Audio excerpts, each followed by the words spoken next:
পাঁচ ওয়াক্ত নামাজের পরে রাসূল করিম সাল্লাল্লাহু তাআলা আলাইহি ওয়াসাল্লাম তিনবার পড়তেন আস্তাগফিরুল্লাহ। করাচির হযরত ওয়ালা রাহমাতুল্লাহি আলাইহি বলেন, আচ্ছা নামাজ পড়ে কোন গুনাহ হয়ে গেছে, এখানে আমি আস্তাগফিরুল্লাহ পড়বো কেন?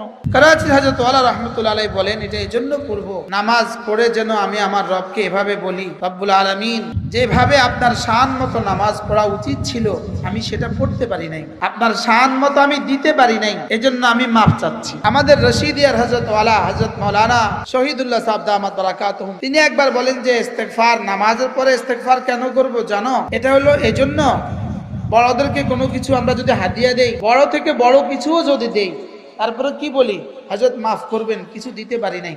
হযরত বলেন যে নামাজ শেষে আস্তাগফিরুল্লাহ পড়া মানে আল্লাহ আমি না কিছু করতে পারি নাই, আমাকে মাফ করবো। আচ্ছা প্রতিদিনের এই তিনবার, পাঁচ ওয়াক্ত নামাজের পরে যদি তিনবার করে পড়ি তাহলে দিনে হবে 15 বার, আর একবার যদি আল্লাহ তাআলার কাছে কবুল হয়ে যায়